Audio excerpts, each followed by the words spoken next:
Well, hello. Thanks for taking the time to join us today. My name is Bruce Warren. I'm the Chief Marketing Officer at Security Compass. We're excited to present to you the findings of our survey on what developers really think about application security training. And just to talk a little bit about what our agenda is for today. So we're really going to dig into what developers really think about application security training, what works, what really sticks with them in their minds. So I'll start off with introductions. We'll talk through our methodology for the survey and the research. So we're looking around why companies train developers, what the value of that training is, what some of the success metrics are they've had from training and from certifications.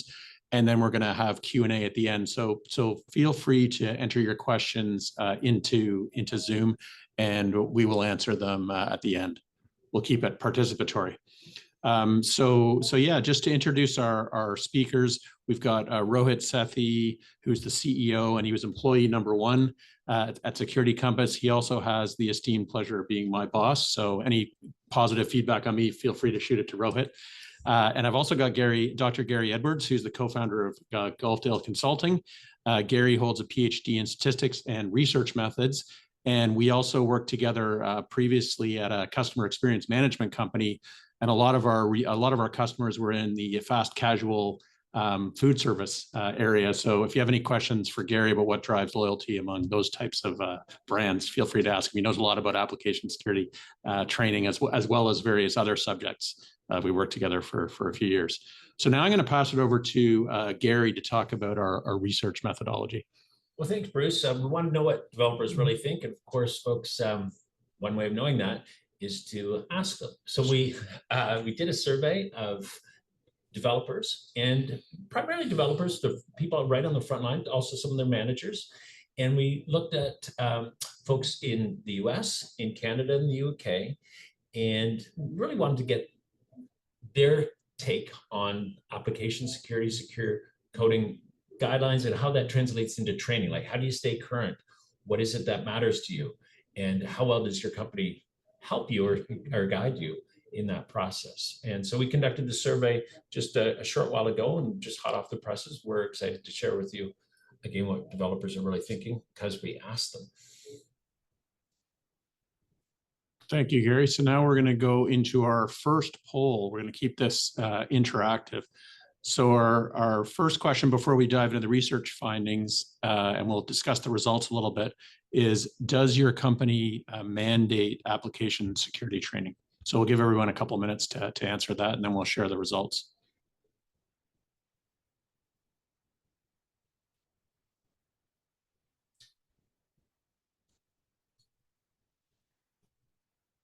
Okay, hopefully everyone has had a chance to answer.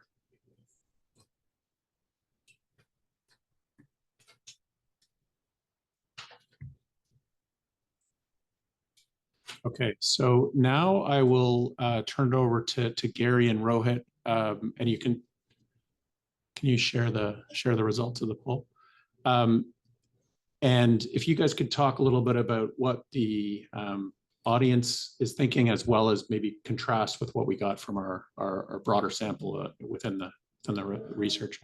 Sure, well, maybe I'll give the observation, Rohit. I'd love to get your insights as a result of that.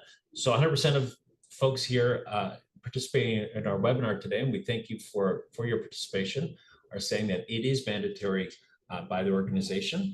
And when we look at training in general, about 81%, so that contrast that with what we found from our survey, again, in the US, UK, and Canada, found over 80%, so 8 out of 10 people are saying it's mandatory. Of those who didn't say it's mandatory, most of them fall into the category of, look, we do it, even if it's voluntary. And then in terms of specifically application security training, we've got 75%, 75% from our survey showing that it was mandatory just to meet compliance requirements. Even if it's not mandatory for compliance requirements, then you see another 10%, so we're up to 85% now. We're saying they've got internal policies. And so I think these two combined suggest that most people are required to go through it, whether they're being told to by the general market or by the companies themselves. Yeah, this is something that has changed quite dramatically in my 20 years in application security. When we began, it was pretty rare to find people who did application security training. Even general security awareness training wasn't as robust as it is today. So in the early days when we did penetration testing, for example, it was really easy to tell. Like if you walked into an organization and they didn't have mandatory application security training, there was a very good chance that you were going to find some really high severity vulnerabilities every time. And I think that has, even if it's not always regulatory driven, I think the understanding of this as being a foundational activity has completely changed over the years. And as you can see, pretty much, it doesn't really matter which industry you're in, as long as you're developing software and you have confidential data, people are understanding this as being critical.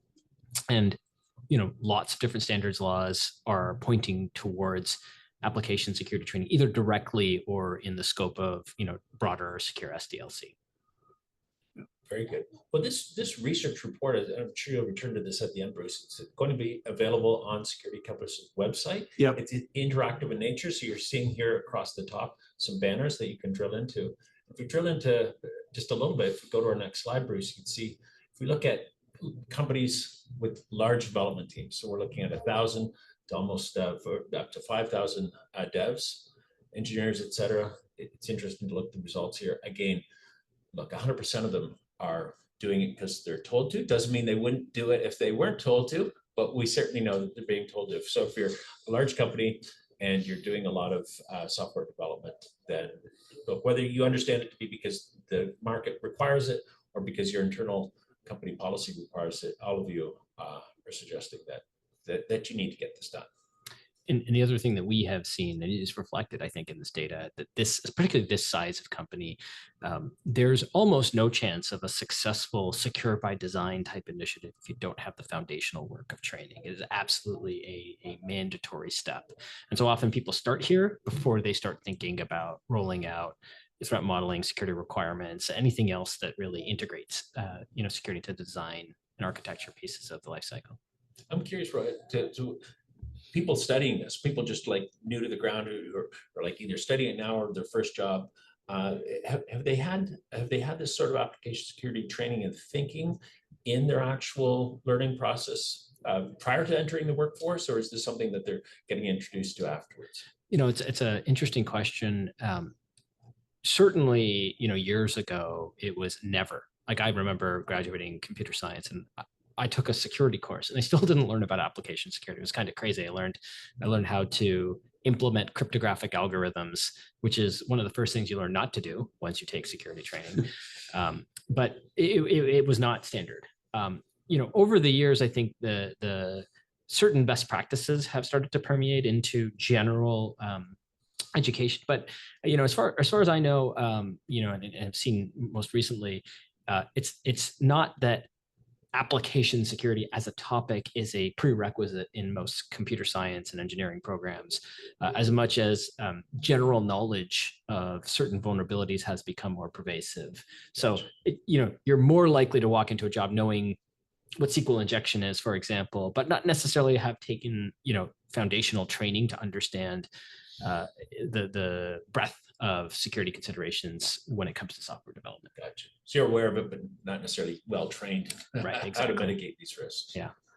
And I think it's still not a huge part of university curriculums studying computer science and things like that. We hear that quite often. So a lot of it is on the job, and nobody wants to write bad code. Just to be clear, like they want to do the right thing. They haven't been given the necessary tools. So that's why we see this as being so important. It's crazy to think about it, but changing computer science curriculum turns out to be really slow, right? Like across the board, you can do it in a particular university or college, but to do it everywhere, it's going to take a long time before it becomes, foundational in every program. So you're saying curriculum is still waterfall based. Something like that. Yeah, that's right. All right. We asked on our survey, what are the various benefits of AppSec accreditation? So moving from, where did you learn it? As you've shared, Rohit, many people are learning it on the job. While they're working, they're learning it as they need to, or hopefully before they're actually coding. And the benefits to that, it's interesting. We asked Now, again, you can see here in the numbers, most people had some form of accreditation. You can see here 131 out of 150 folks we spoke to. Their own self-interest comes out as number one, which is, this is my job and I want to do it well. And if I do it well, then there's some sort of benefit to me, which is I get to get a raise and or a promotion. And so that's the number one. And number two is it just helps me do my job easier. And I think, I know you at Security Compass do it at the organization level, which is this is what's going to make you better. But it's interesting to see here at the individual level, the developer level, they're sharing that. They're as I think you would say in your field, the vectors are aligned here. What's good for the individual is good for the company. So I think that's those are key results. I'd love to hear your insights around those. Well, yeah, this question is about individual benefits, but I think it's interesting to come back to what are the organizational benefits, which when you think about any digital product manufacturer, you sell software, you sell Internet of Things devices, you sell automotive and industrial controls, whatever it is that's software enabled. One of the interesting things about accreditation specifically is it's a hard differentiator. If you said 50% of our developers have an ISC² designation, right, versus your competitors don't have that, it's something that you can put in competitive differentiation, and you could put, somebody might put in an RFP. And so it's a real clear differentiator where not a lot of those exist in application security. So that I think motivates certain companies that are selling products to really put a lot of stock into accreditation. Gotcha. Well, my other, question for you, maybe it's in the world we're in right now, the word compliance, regulation becomes sort of, tainted words. But what I find interesting here is that 100% of people for themselves are seeing this as a benefit. So although we're talking about regulation and compliance, what we're really talking about is doing something that the individual developer sees benefit to themselves for. Yeah, that's right. And I think so even if they weren't told they had to do it, yeah, they see the value of doing it. Yeah, absolutely. It's win-win. I think more people now understand how important it is, like security in general is in software development. And they understand that having that knowledge, having a designation that proves that you have the knowledge is beneficial for them career-wise, which you can see in this data for sure. Well, you mentioned ISC² accreditation.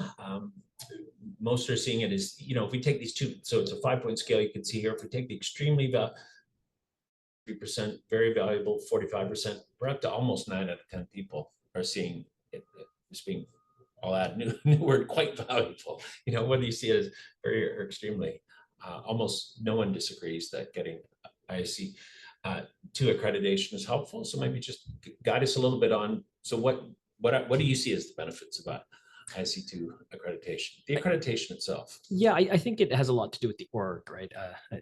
ISC² has been around for a long time. I remember when I started in security, CISSP was sort of and continues to be the gold standard from a professional certification standpoint. It's well known. There's a lot of governments around the world where you can't work in security in that government unless you have a CISSP, or at least your chances of being employed in there are lower. And so because of the, I guess, influence that ISC² has had sort of across the globe, the brand carries a lot of recognition, right? And so getting a designation for security from ISC² is something that, all kinds of different professionals who work in security will understand right away. And so I think that's why you're seeing people react this way. It's not the same as like if we said you're Security Compass accredited, that's one thing, but to have like an ISC² accreditation that anybody who's heard of the term CISSP will know right away, just carries so much value. It's great. When I look at survey results like this, what stands out for me, if I don't have nearly the depth of knowledge you do, is that you can see when people do things because it's a checkbox, right? I'm told to do it, so yeah, I do it and it's done. So can I move on? But that's not what we're seeing in these results. People are getting it done, and those who are getting it done are finding it extremely valuable. Yeah, absolutely. In many cases. So when's the best time to do it? This is I think a great question that you can ask of pretty much anything in life. Like, when should we do that? Let's look at the top two results here. First of all, what I think is interesting in this is there's not uniformity of belief, and this probably I'd love to hear your comments on it. I look at this as an outsider and think, well, it probably depends on the role and the way you are interacting with your particular job environment, what your requirements are. Maybe that probably influences it, because you look at the number one, it's during cloud configuration, and it's starting implementation of new requirements. So before you start, you need to get a handle on this, but you can see there's quite a distribution here, and those aren't the only two times. And so when I almost back to the notion of checkbox, it's not like there's one size fits all here. It depends would be, if I was asked as somebody looking at the results, I would say it depends, and I'd love to get your insights into what are we looking at here. Well, I think it's interesting if you look at the responses, the second last one, right, at a set time of year, irrespective of the project's underway. It's a very common way of rolling out training, right? Like this is the time, this is your mandatory timeline for which you have to complete training. Now, it might be that it might not be positioned such that you need to do it in October, but if it's due in October, everyone's going to wait until October to do it, right? So it really is at a set time of year, irrespective of the project's underway. And this is not specific to application security. This is all kinds of corporate training falls into the same sort of category. And what we've known for years as best practice, again, not just for security, is that the concept of just-in-time training. And this is really what I think you're seeing in the first two. Although you're right that it's not consensus, a lot of people haven't also experienced this yet. But when is the best time to be trained? Right when you're going to do something, right? Not 2 years before. And a story that I'll share is I used to do a lot of instructor-led training, and so I'd sit down with 20 developers, and the feeling of the feeling that they just understood something, that like kind of twinkle in their eye, like, oh my God, I didn't realize how hard, or rather how easy it is for somebody to break into the system, and like what I need to do to prevent against it. Just an aha moment. It's great as a trainer to see that. And they're really excited. You're really excited, right? And then the 5 days of intense training wraps up, and then you realize, like, how are they going to remember all this stuff that they learned? They just drank through the fire hose for 5 days. Right. And now they have 360 more where they're supposed to remember everything. And possibly they're not going to do it again next year in the same degree or same depth. And so like, and that happened. Like I remember talking to some of the students that I spoke to, and they're like, yeah, that was really good training, but I only remember some of it, right? Like in context, maybe, sometimes it comes back to me. And so I think this is a real area for improvement in the industry, right? Is the like, instead of taking everything all at once, it's to take the pieces at the time where it's necessary. But you still need the foundational knowledge. You need to start somewhere to get the basics of security, and then really, learn it when you need it. Is absolutely the gold standard we should all be aiming for. That makes a lot of sense. I mean, not to trivialize what you said, but I knew how to read a map. Yeah. But when I needed directions to your building, the best time to learn that was just before I left. That's right. That's right. And you know what? 5 years from now, I could probably find my way again. Yeah. But if I learned that just in a course somewhere, I'm like, yeah, I think I learned that. But so gaining knowledge, I mean, we're talking about, this is the role of software development and security. It's really an understanding of psychology. Yeah. How do people encode knowledge and then apply that knowledge? And obviously anything where you can tie what you learn to what you do, yeah, and join those together rather quickly is going to be the reinforcement we need for real learning. Yeah, I think it's a good point. I mean, it really speaks to the decay rate of information retention, right? So when you're doing a task or right before you do a task, you can really pick that up. So it's an important point. Now, just before I came here, that would have been a bad time to learn how to read a map. I should have known that ahead of time. You got trained on that. You got trained on that in public school. That's the foundational knowledge. Yeah. So the methods. Now, interesting thing here is it's not just what did you do most recently on your job, but this could have been in your schooling, could have been a lot of people, your world, as you know, as you would instruct me, are self-taught, if you will, or self-taught as in they're taking courses online. They may or may not get certified, but they're learning as they're going, to our last point. And across a lifetime, where do you build knowledge? Well, instructors still, despite AI, instructors still are very important. Again, I think it's the human interactivity and the fact you can talk to somebody about your unique circumstance. That will always be a human experience. It comes out number one.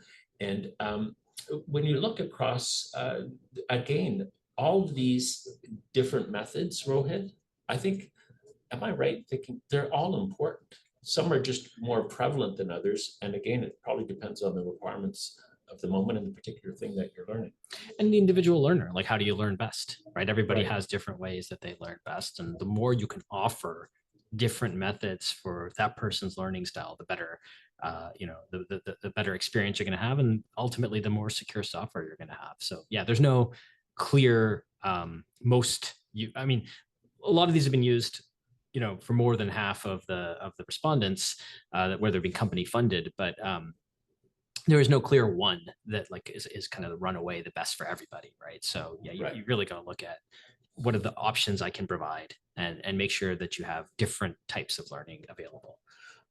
I was just going to say, I think it's also useful for reinforcement of the learning. So I read something online, I watched a video, I read a blog, I did an interactive quiz, like all those types of things that helps reinforce that. Yeah. And speaking of reinforcement, I mean, one of the things I found fascinating about assembling this data and looking at the graphs is all the way back to your earlier point about when people learn. We're relying primarily on companies who build software to teach people how to build secure software. Where unlike other areas of society where you'd say, well, that's what you get in your college degree, that's what you do in university, that's what, no, companies, it's clear to hear, so those would be more the self-funded methods. No, it's clear here that we're relying on companies to teach us, to teach our developers.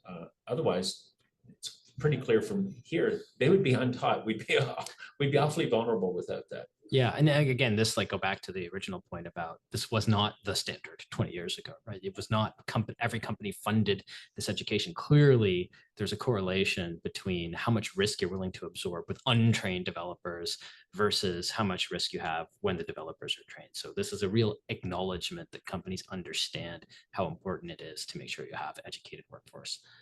Absolutely. To their own benefit. To their own benefit, exactly. Right. Yeah. Okay, now good conversation. Now we're going to go to the second poll break. And the question here is, we talked a lot about the methods and the times that people learn. The question here is, what are your frustrations with developer security training? And you can select all that apply. So we'll give people a couple minutes to fill that out.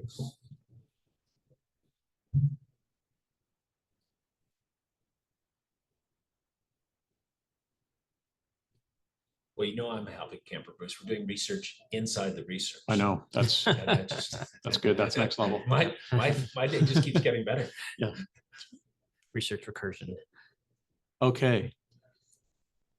Do we have the results available to share? Gave people enough time?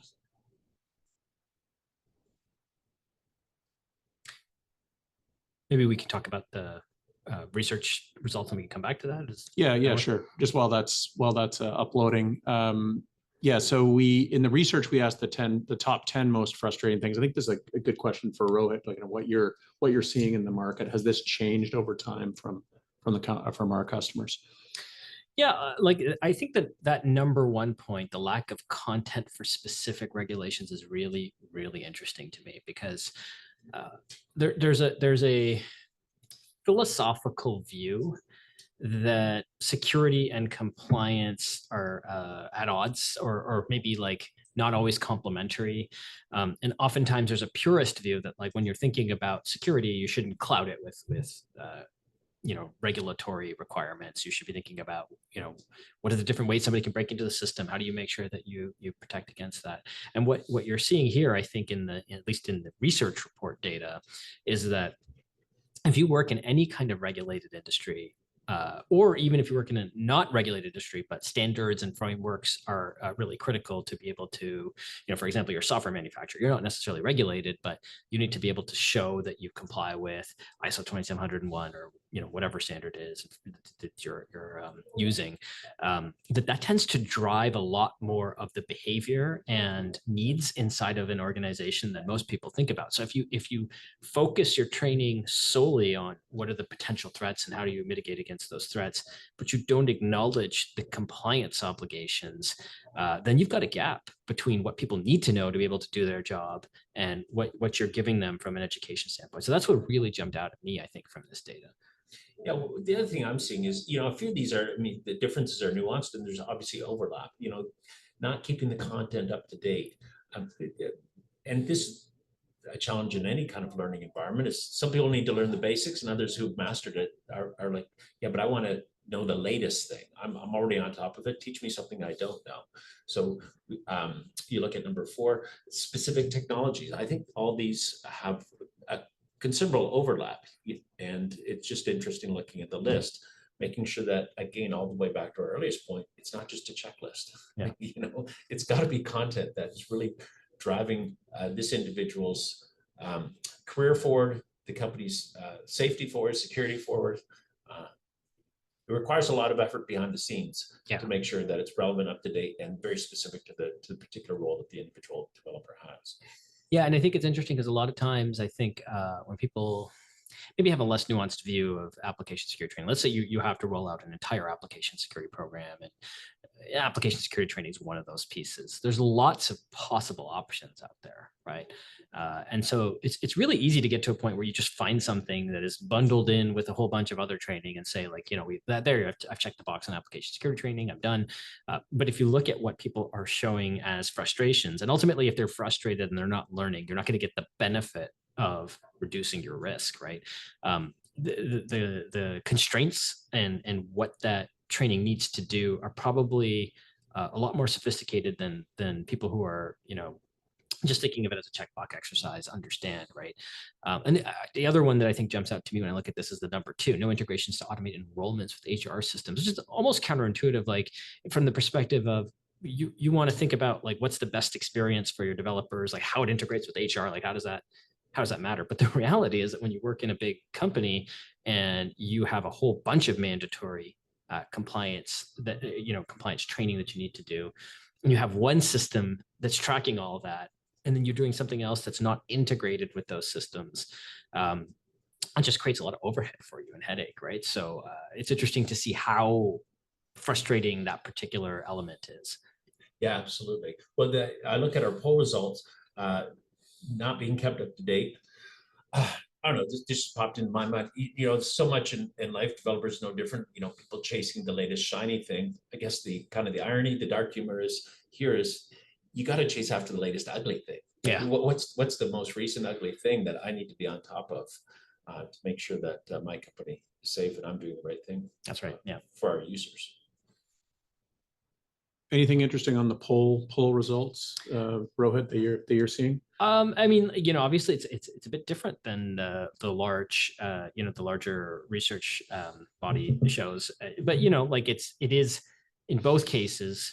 It's not like there's just one thing, right? There's lots of different frustrations people have, and depending on what background they have, and I would wager to guess that a lot of people chose multiple answers here because, like I said, there's just so many. You need to be specific. You need to be up to date. You need to make sure it's mapped to what this organization needs. You need to make sure that you're not just looking at the same thing over and over again. It has to be engaging, right? So lots of requirements to think through.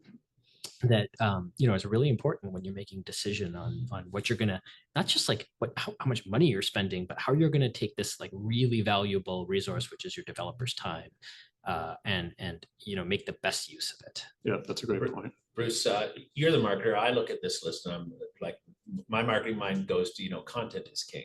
So, yeah, absolutely.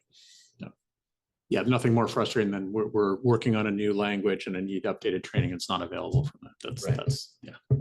I wanted to watch a rom-com, but I got a police procedural stuff. Yeah. Okay, now we're going to come on to the AppSec annual budget. So this is interesting. Interested in Gary's thoughts and Rohit's thoughts on the prioritization of this within. We know budgets are under pressure across the board, and looking at what companies are thinking for this year. Yeah, next 12 months. So you see there's if you look at the legend, there's a decrease, but it does not show up in any of the bars or any of the graphs. So no one's decreasing their budget in terms of an expectation. The majority, as you can see here, 3/4 are saying there's going to be a budget change over the next 12 months. We expect this to increase. So I think this is probably just because the threat service continues to expand and the number of security issues that we're all aware of. And I suspect because top down from a board it's now in board directives. It's now at the mind of every CEO. Like in so many things in life, people are afraid. When you're afraid, you got to do something about it. You got to take control of it.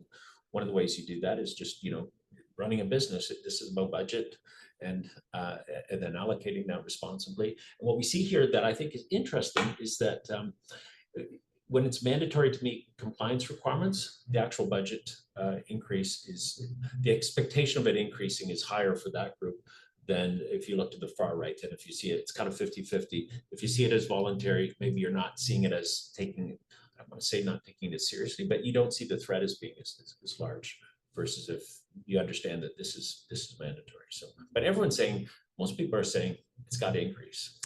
This was really surprising to me, to be totally honest, because just over the last couple of years, there's been a lot of macroeconomic constraint, right? And people have been worried. General IT budgets and even security spending hasn't necessarily grown the way that it has in prior years.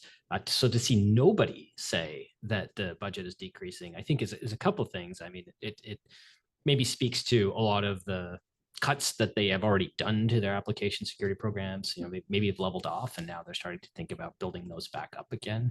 But the other, I think, is just also an implicit acknowledgement that the training is really valuable. And I think if you cut it out previously and relied on sort of free things to be able to pass the minimum bar, clearly, what I think what we're seeing is that that is being rejected. Like people are looking to come back and start spending in the category if they weren't before, and nobody's looking to cut it down.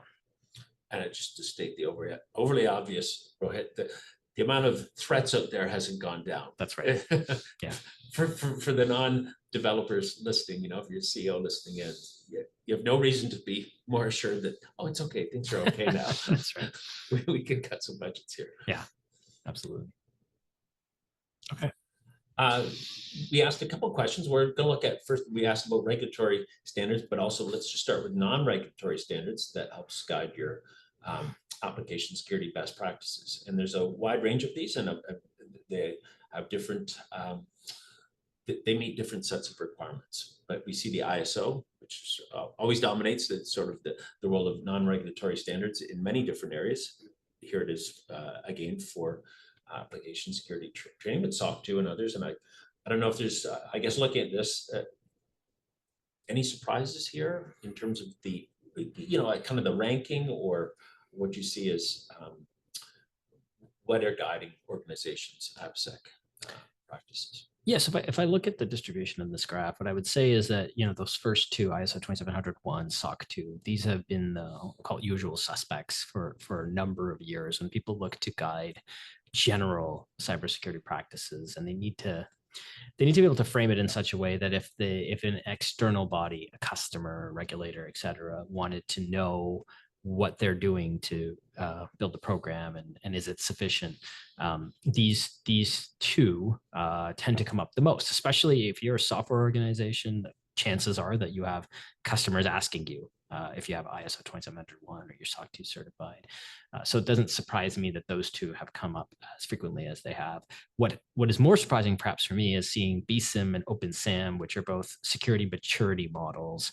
And they were specific. So the difference between ISO 27001 and SOC 2 versus BSIM and SAM is that BSIM and SAM are both about the secure SDLC. They're about product security, software security, and not necessarily about overall broader cybersecurity. And so seeing more than half of the respondents choose those, I think is starting to show greater awareness of those frameworks and an implicit understanding that, the broader cybersecurity standard isn't enough necessarily to cover the complexity of, security in the software development process, or at least, there's light coverage of those things typically in the broader cybersecurity standards. Yeah, that makes sense to me. I mean, just we look at ISO generally as a quality measure. Everything I've read, being around and done with companies the last, last 3 decades. So, these are basic standards. So if you don't have basic standards, you're in trouble. But if you've got basic standards, that is what you've got. Yeah. Because you made a basic standards, not necessarily a differentiator.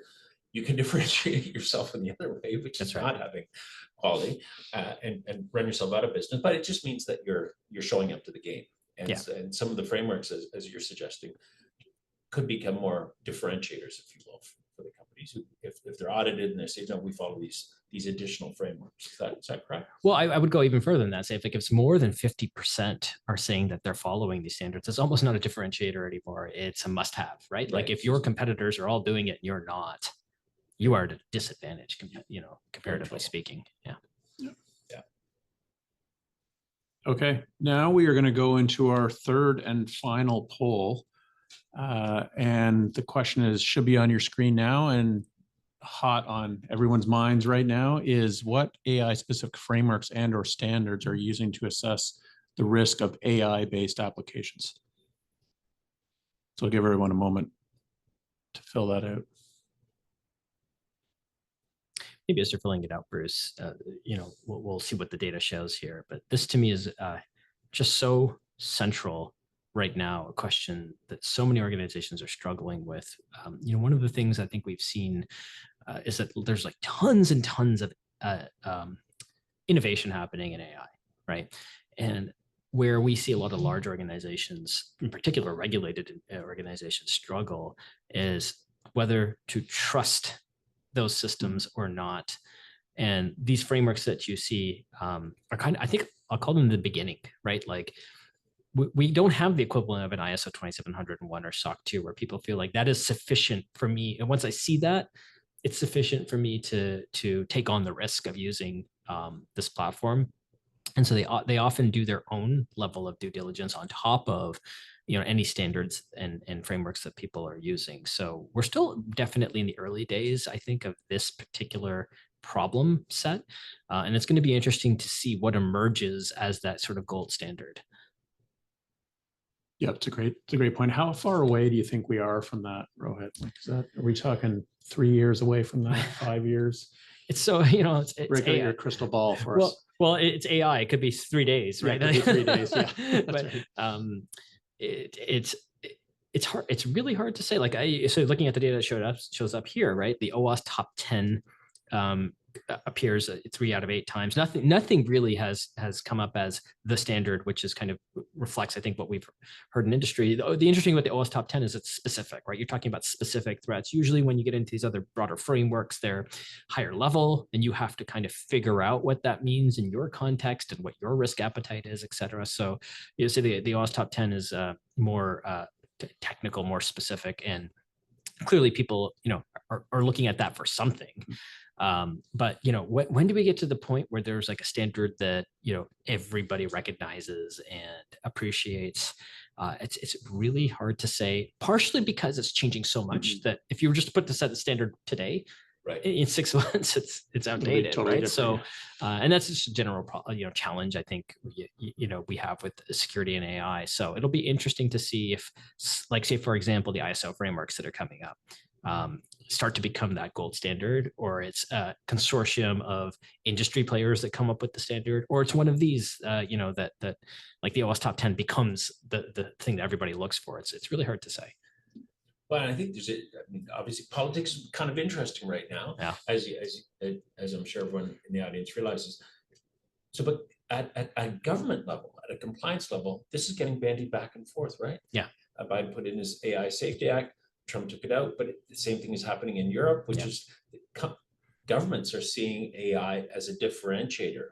So, but at the same time, they want to protect their citizens. They're also being careful not to just put in a bunch of compliance requirements that also takes them out of the game. And I think if you look at that very high macro view, it's not an easy answer to say, okay, so here's a standard and here's what we'll all follow and here's how we keep each other safe. Yeah, my suspicion is the like, say the EU AI Act, right? It's a law.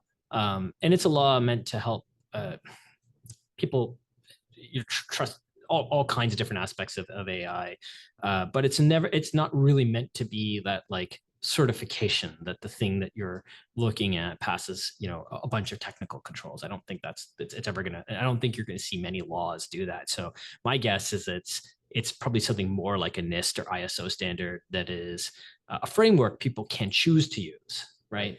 And that the security sensitive buyer will look for, whereas others, like the consumer, probably will never know to look for something like this. That makes a lot of sense.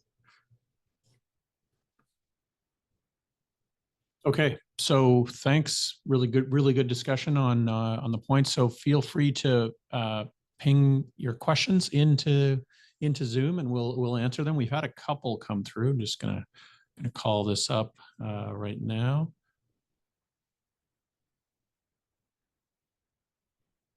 Okay, so one question, I think it's more for Rohit, is how do organizations measure the success with their application security training program, and how do they really know that it works? So what we have seen as sort of a best practice in this particular area typically is around completion rates. This is it's maybe obvious, but if you don't track completion rates, if you don't track like who is taking the training, and like even thinking about it from unit to unit perspective, which business units have taken it, and then making sure they've understood it. So whether that's having quizzes or some kind of accreditation, just like making sure they've closed the loop.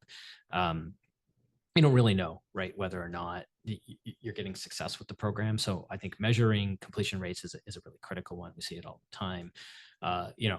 You can get more sophisticated than that. You can start to think about things like, are you seeing a risk reduction? Are you seeing fewer vulnerabilities in systems? But we tend to find that that is a difficult thing for people to measure.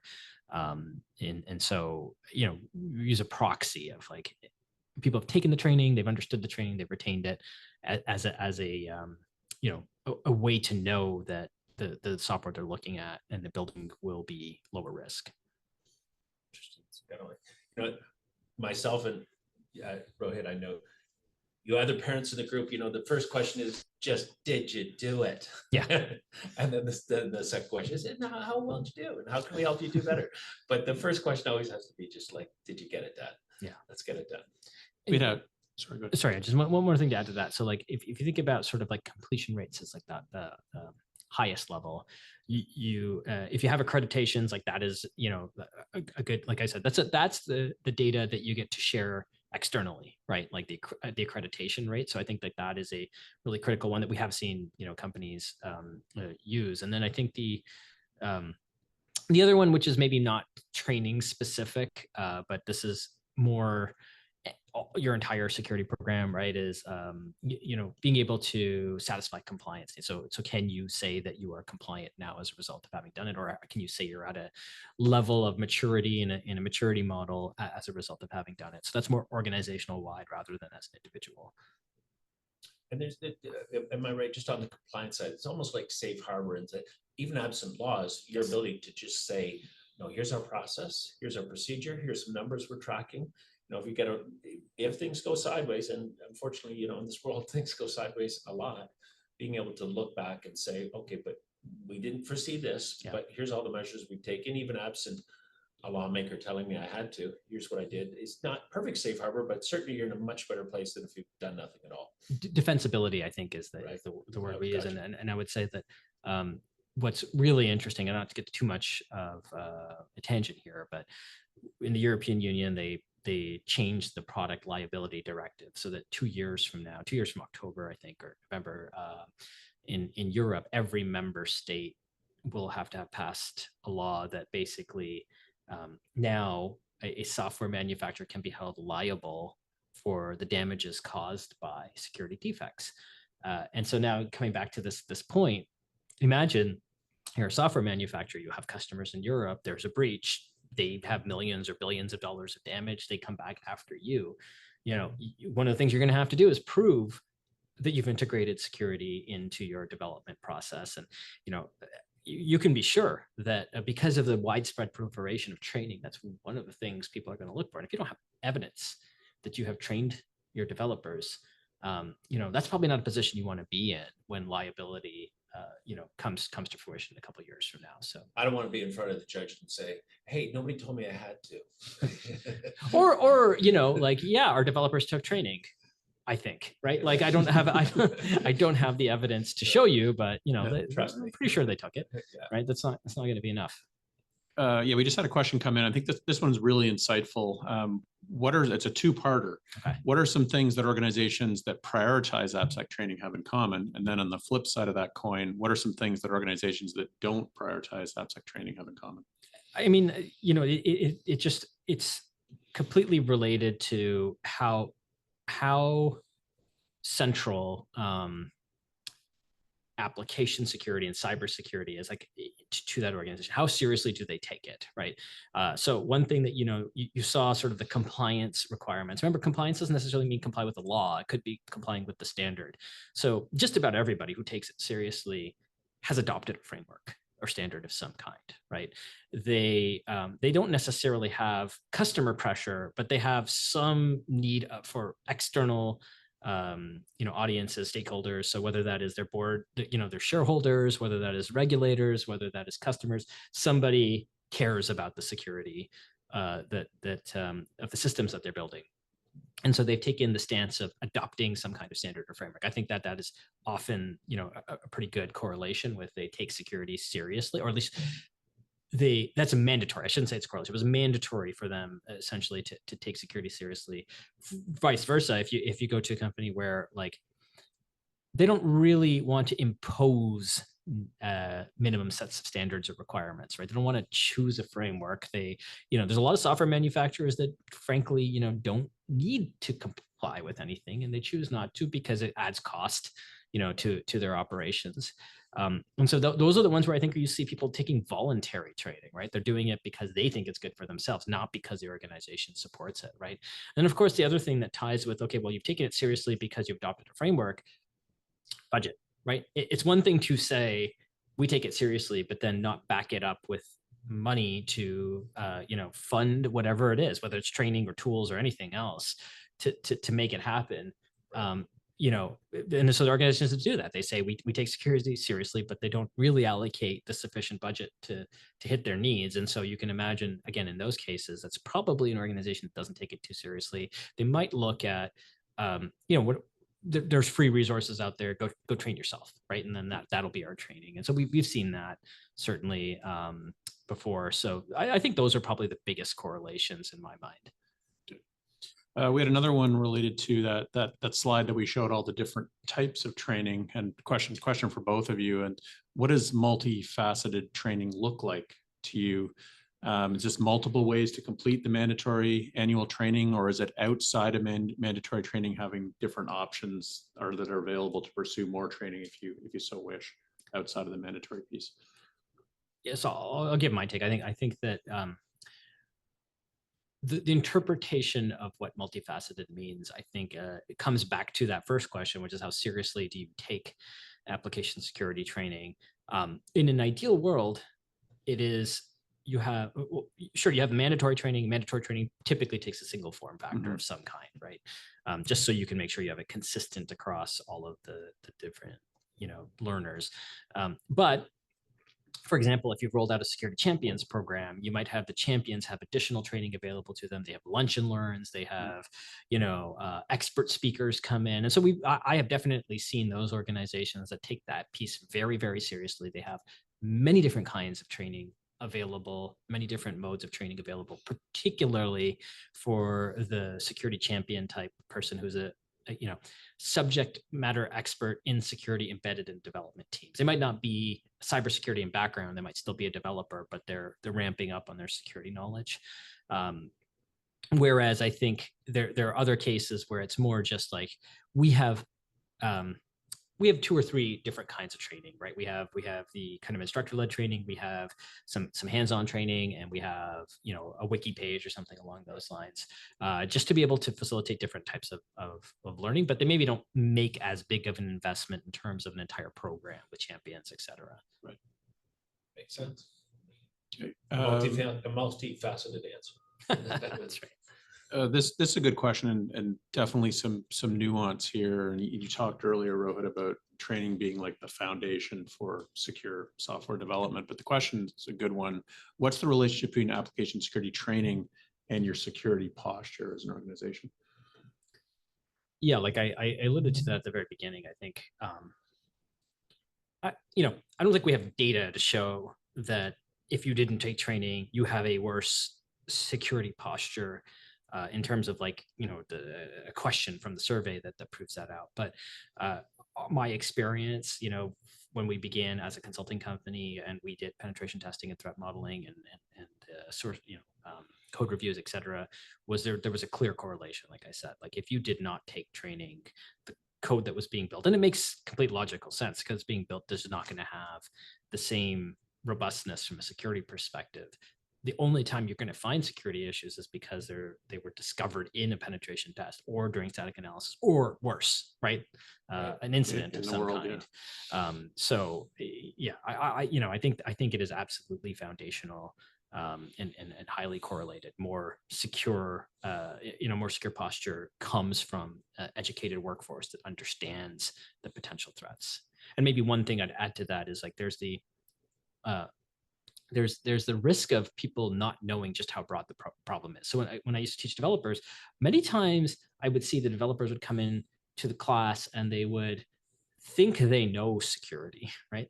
Like I know SSL and I know SQL injection and I mean, SSL is an old term, but the people would use these things as like proxies because they think they know the entirety of security. And then when they go through those 5 days of training, they're like, oh my God, I had no idea just how many things I have to know, right?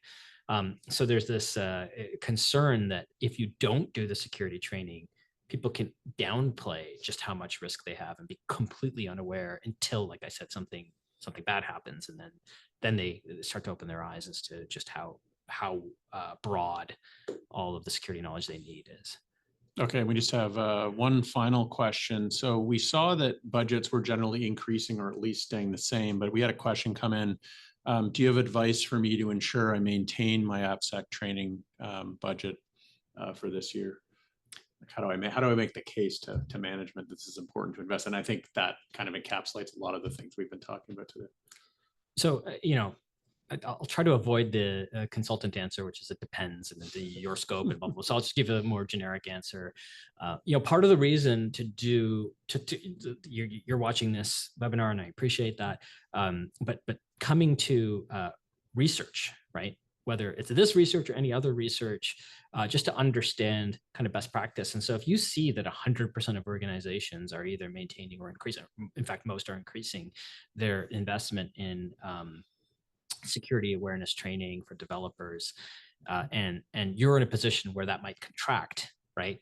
I think, showing the data that, in fact, the industry is going the other way is an understanding that if you don't also, follow what industry is doing, you risk being left behind. And again, the reality is that if you're talking to business stakeholders, not security stakeholders, business stakeholders on why they should make these investments, they have to understand the consequence of what's going to happen if you don't. And the thing that usually rings true is it's either there's a risk of non-compliance, right, or if there's a breach, right, the back to the whole defensibility, right? Did you do the minimum standard of things? And if you cut budget for training and then had a breach, right?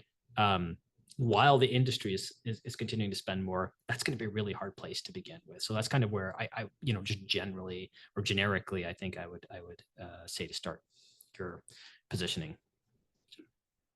Thanks, Rohit.